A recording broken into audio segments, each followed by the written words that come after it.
Hi guys, my name is Alessa. I am in Lower East Side at Licht und Fire, a gallery where Anki King is doing a show with a lot of other artists. She's an amazing artist from Norway and she's going to arrive soon to do an interview with us exclusively to talk about her art, her journey as an artist and what inspires her the most. So stay tuned.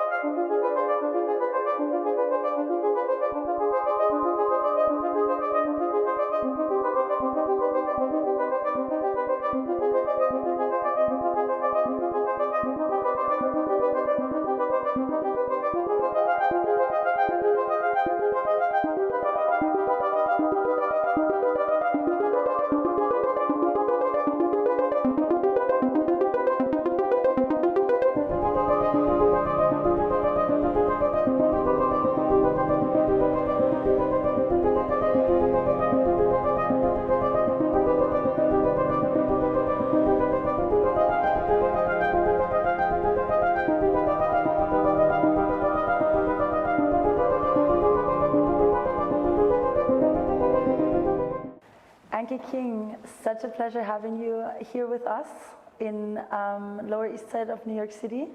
How are you doing today? Very good. It's a cold but beautiful day out very there. Cold, yeah. Very cold. I was just in Miami and it's much warmer in Miami than here. Yeah. It was a bit of a shock. So tell me, Anki, is that an artistic name or? Well, I don't know exactly how to answer that because Anki, my first name, is a short version of my full first name, which is Ankis. But that started when I was about 18, and since then that's been my first name. And then in my early 20s, I was married to an American musician whose last name was King. And very cool name. Yeah. Very cool. So this is, and you just kept it like that? Yeah, I joke sometimes and I say I did like Tina Turner. The one thing I took with me when I left was the name. Was the last name there? If it fits, it fits. It does fit. I think it's a great name. My career as an artist had started then, and I was known as Anki King. And so you have to maintain that. Yeah, absolutely. And you're originally from Europe. Yes, like you. From Scandinavia. Yes, I grew up in Norway. And which part of Norway? It's about an hour north of Oslo. It's becoming more of a suburb kind of area now, but when I grew up, we were basically 2,000 people who all knew each other in the forest up there. Nice. It's like a little sawmill town. Small town. Yeah, very small. I also grew up in a smallish town, actually in Austria, so I get the feeling. And so when did you move to the US? So I went to art school in Oslo, and my second year at that school, I used to hang out at the bar and meet my friends there, and they had musicians come from all over, you know, and they would do these monthly gigs, and that's where I met this musician who I married, whose last name was King. So I moved here in 94, I believe, 94 or 95, yeah. And have been here ever since in New York City? Yes. Wow. When 7 years later I got divorced, my family, I guess, you know, they were like, so you're going to come home? And I was like, no, I mean, I'm an artist. I'm in New York. I like New York. I love you all and I come see you often, but for an artist, I can't imagine any place more inspirational or, you know, more energetic. Yeah, and probably also much more opportunity here, right? Yeah, than and more competition too. Yeah, most definitely. But competition can be good. It makes you work really hard because you know if you don't step up, somebody else will take that spot. Yeah, so absolutely. You really keep at it the whole time, and you see so much. Like there's the most amazing art in the world. All comes here. Yeah. So you get to hold yourself up to the best high standards all the time. And everything. Yeah. Yeah, I agree. Like when you see a lot of people striving for success, then it makes you want to strive more and work harder, and it gives you like this extra push. I also feel when I come back to New York every single time, I get this rush, like, oh, I need to work harder and harder because otherwise someone else is gonna, do it. Exactly. Yeah. It's definitely a very motivating city. Yeah. It can get exhausting too. There's there's never a time for a break because it's Tuesday evening and you have 5 places you need to be. It's like yeah. So at times it's good for us who are from Europe to go back there and like breathe a little bit. Yeah, exactly, and reset and everything. Yeah, European mentality is most definitely very different than American. Yeah. I think everything has its pros and cons. It's nice to live in both worlds sometimes, I think. Don't you agree? Yeah, I think you get the best of both. Because you get when I'm here, I miss the nature, I miss the family, I miss the calm, the quiet. And then when I'm there, I of course miss the energy and the art and all the events that happen here all the time. Yeah, absolutely. As part of our interview, Anki is gonna tell us about her first experiences in New York, what scared her, what she was fearful for, and how she overcame all these fears, because she came to New York in her early 20s from Norway, and she married very young, so that was obviously a very, very interesting experience for her.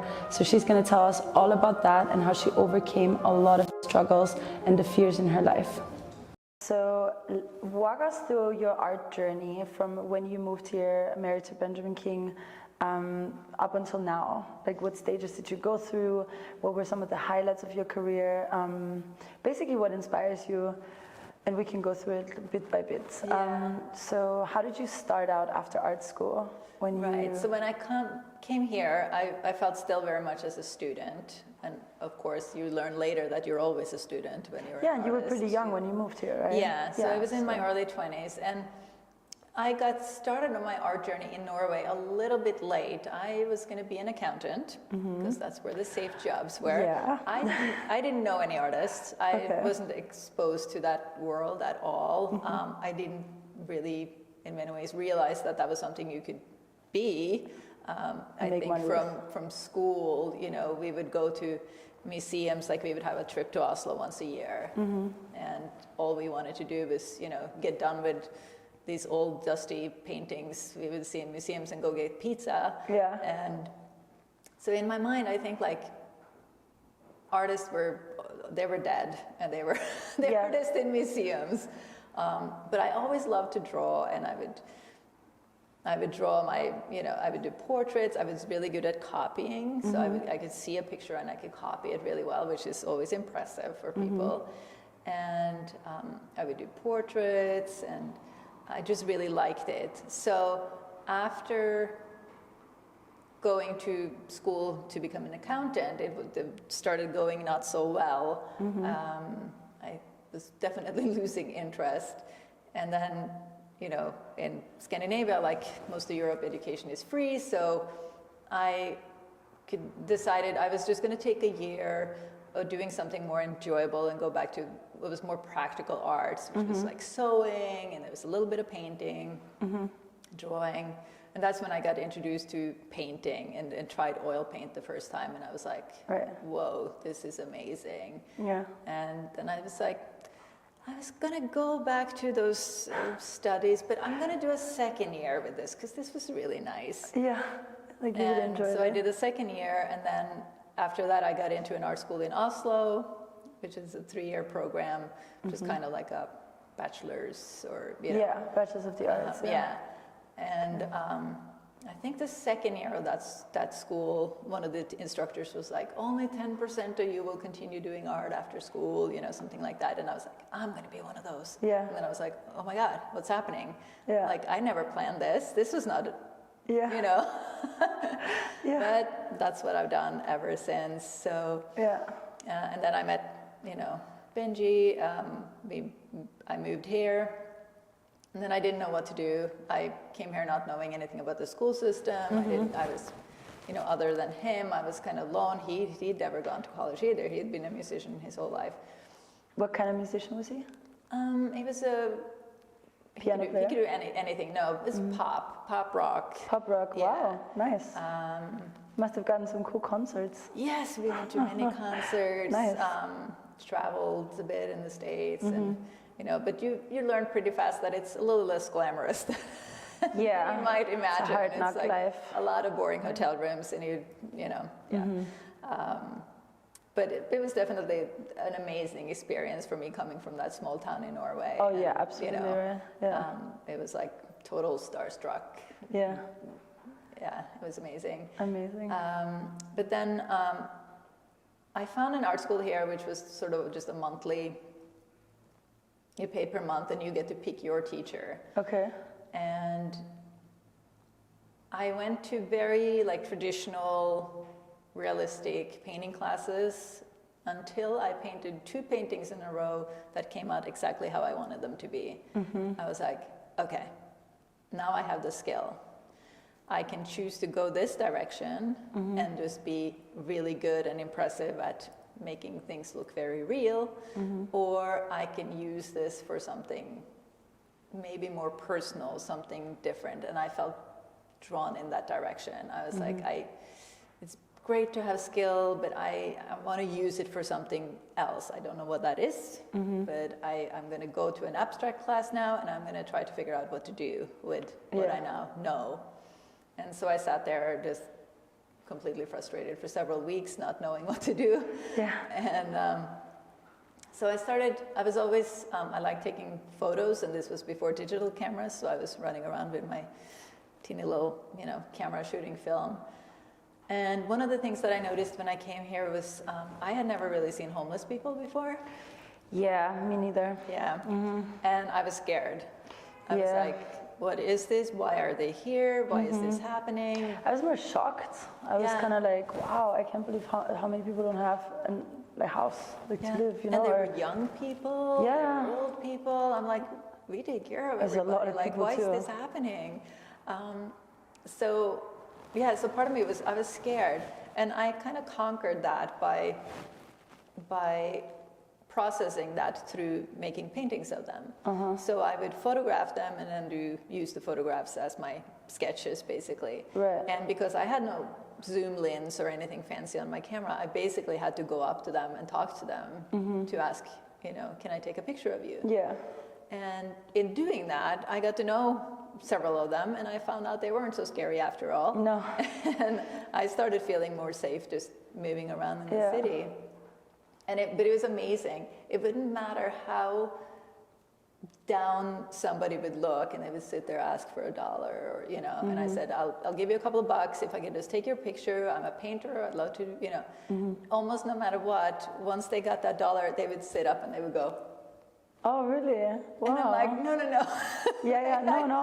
I need you to like not pose. They're like, oh, I just have to fix my hair. How cute. I'm like, isn't it amazing how taught we are? Like when somebody puts a camera Just in to front of you, you sit up and you smile. Yeah. Fix yourself up and everything. Yeah. Yeah. That was like, wow.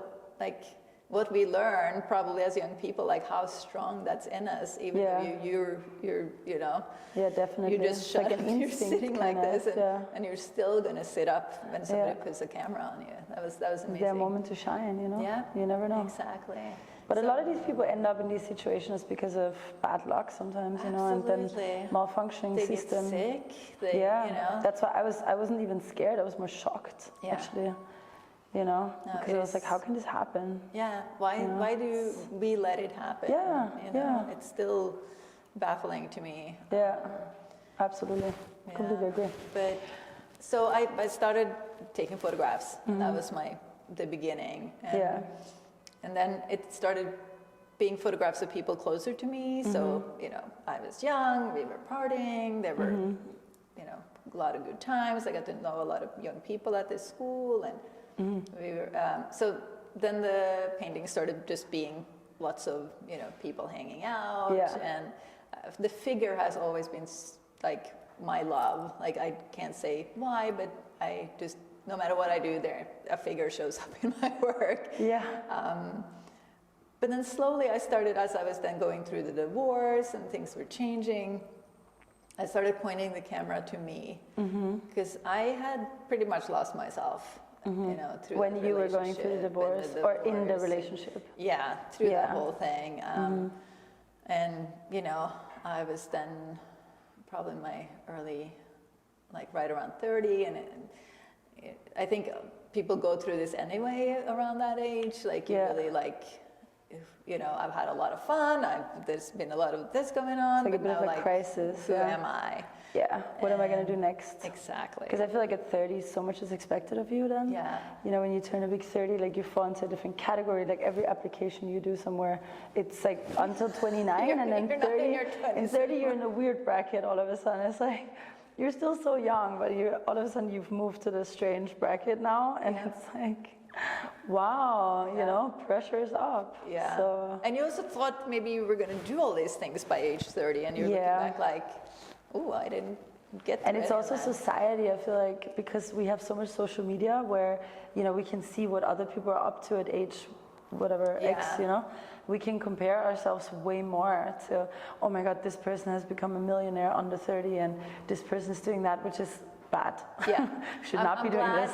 Social media was still not really, you know, part of my life till then. Of course, like everybody, now I'm completely addicted to all of that. But at least you admit it. Yeah, I feel like there's a lot of people in denial. I am a social media addict. But so I turned the camera to me, and so from looking out and sort of processing my reactions to what I saw, I was now trying to like look at myself. So also my palette and my medium changed at that point. I went from oil paint to acrylic paint, and I limited my palette to probably like 7 colors, very earthy. I would do with big brushes. I would very much abstract these images and like push them into, you know, these different shapes. So there was definitely a figure, but it was kind of distorted and weird. And and that's when I first time heard, you know, somebody tell me like, oh, you painted that? I thought this was painted by a man, which is always like, what do I do with that? Thank you. Did they ever give you a reason for that? I don't know. I think, you know, people have these preconceived notions about powerful painting, maybe. Like I would have big brushes, I would paint large paintings. And I think people just have, you know, they made up their mind ahead of time, like women paint.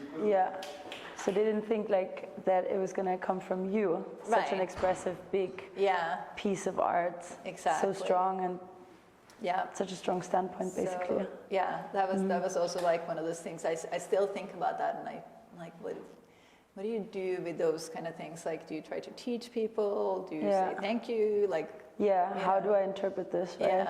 If you're literally telling me it was coming from a man. It was an interesting thing. I actually had a male friend sort of pretend to be me at an open studio event. Interesting. And of course, the reactions he got were completely different from the reactions I would get. What kind of reactions did he get?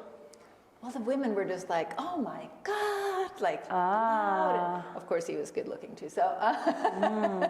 But I would not get those kind of reactions. People would be like, oh.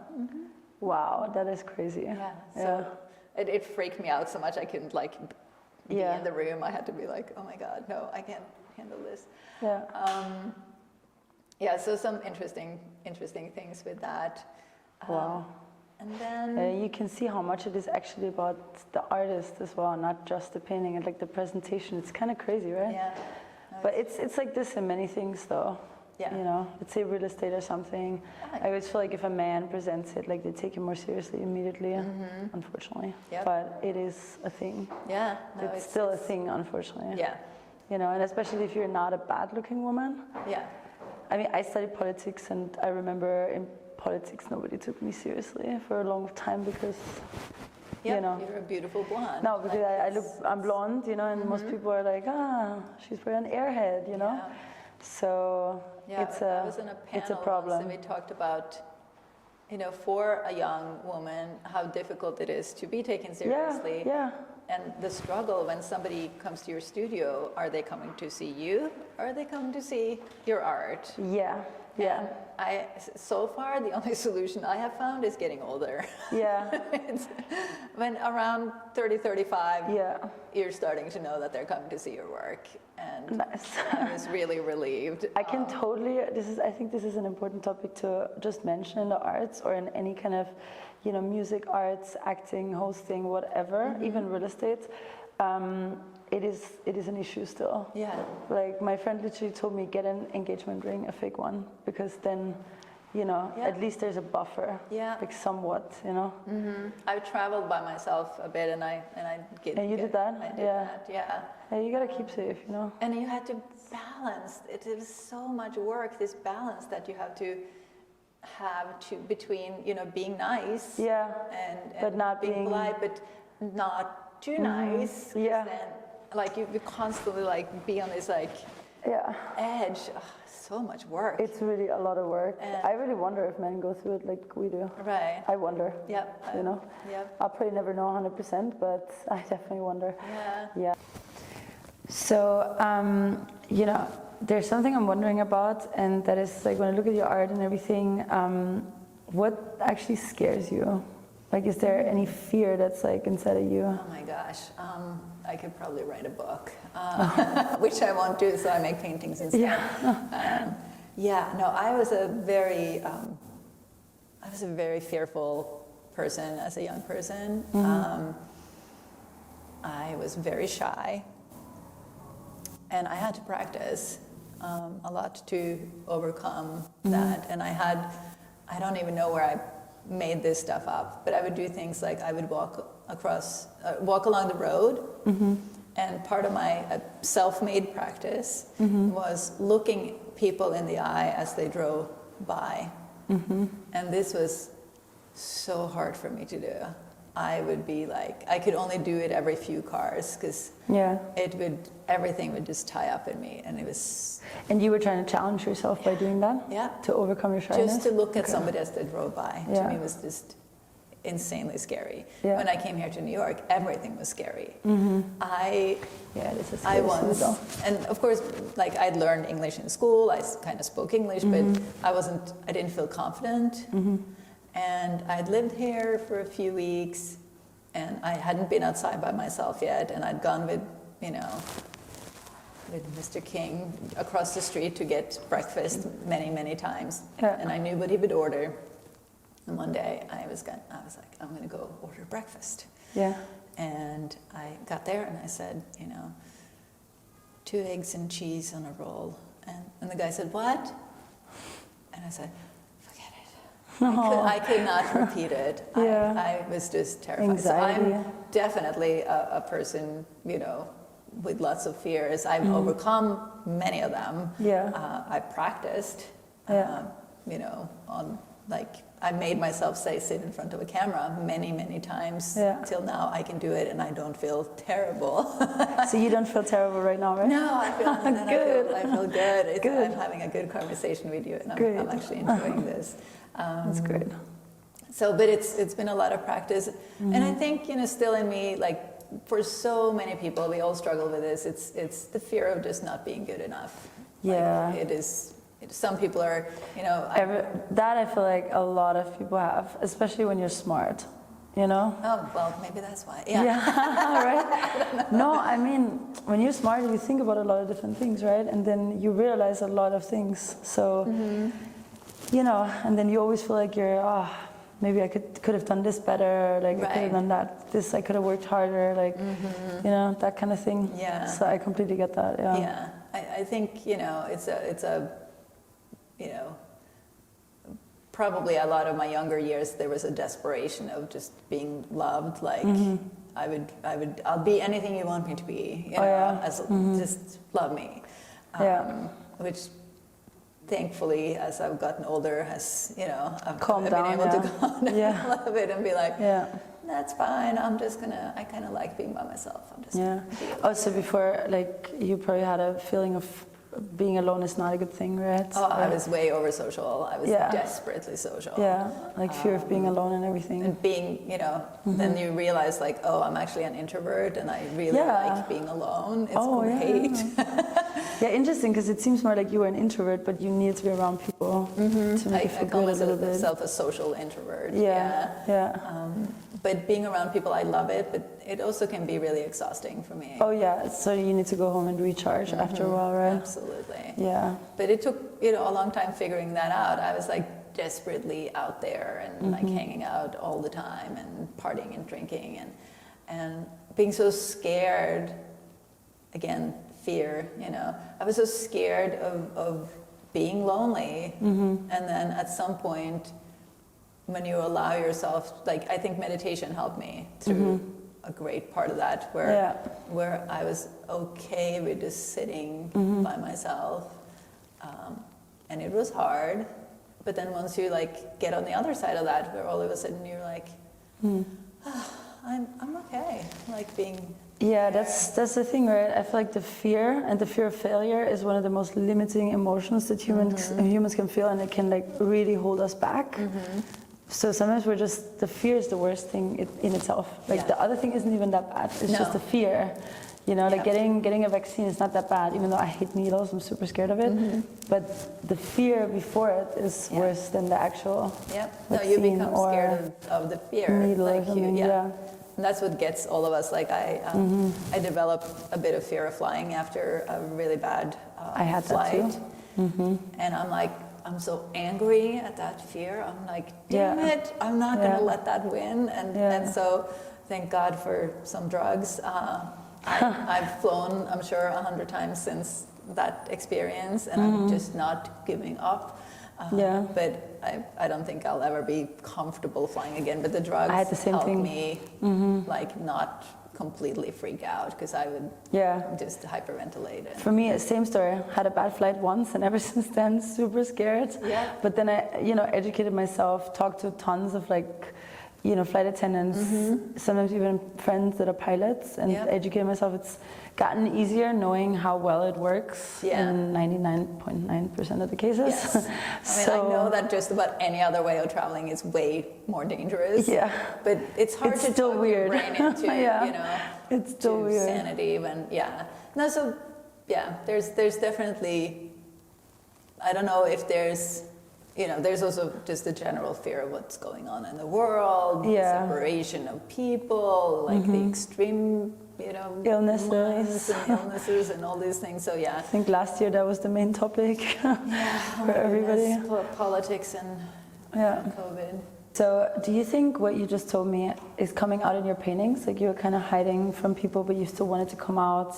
So you're kind of hiding here, but it's kind of like still kind of. I have been thinking about why these characters were starting to cover up, and some of it might be some idea of self-protection, but obviously what they're wearing is soft. It's not like armor. It's not hard. It's like mystical a little bit. They're turning into these.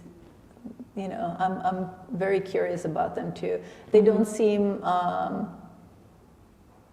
They seem more on the kinder side to me than scary. I'm not terrified of them. I'm more curious about them, and their stillness, which a lot of my figures have this almost like waiting kind of quality, where you're just like, what's gonna happen next? Like, what are they waiting for?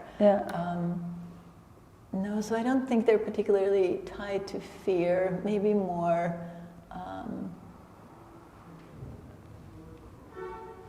Maybe more like a curiosity, or that thing I mentioned about liking to be by myself. It's maybe like a little bit of a comfortable thing. Maybe it's like a little blanky thing there. I don't feel like they're forced, to wear this. It's something that they've chosen. But maybe they're not quite ready to show themselves for who they are yet. Right. So there could be something there where, who knows what's going to happen when they throw it off, right? What's under there? Maybe they're completely like punked out, but I don't know. Nice. So if these characters were your younger self and they would be asking you for advice and guidance, or if you would have done anything differently, what would you say? Yeah, that's an interesting question. A question that I've asked myself too.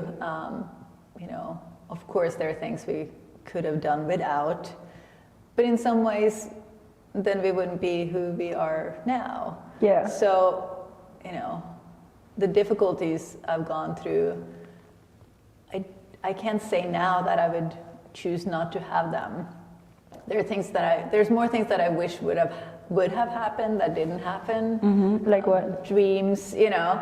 I don't know, as a young person, you think like these things are magically going to happen, and you might not, you know, say some big gallery had picked me up early on and driven my career. But then that again, I think I wouldn't have been able to manage that. They would have said, we want you to paint this. Yeah. And then I would have been forced into something that I hated to do, because if it doesn't happen naturally for me, I hate doing it. Yeah, I get that. So then I'm like, well, that wouldn't have worked. So I could have dreamed that. But so I put some trust in that things happen the way they're supposed to, which is, I guess, my idea of getting through things, because I would say I'm a kind of a spiritual person, but definitely not believing in organized religion of any sort. Right. Yeah. Lots of us out there. I like this, you know,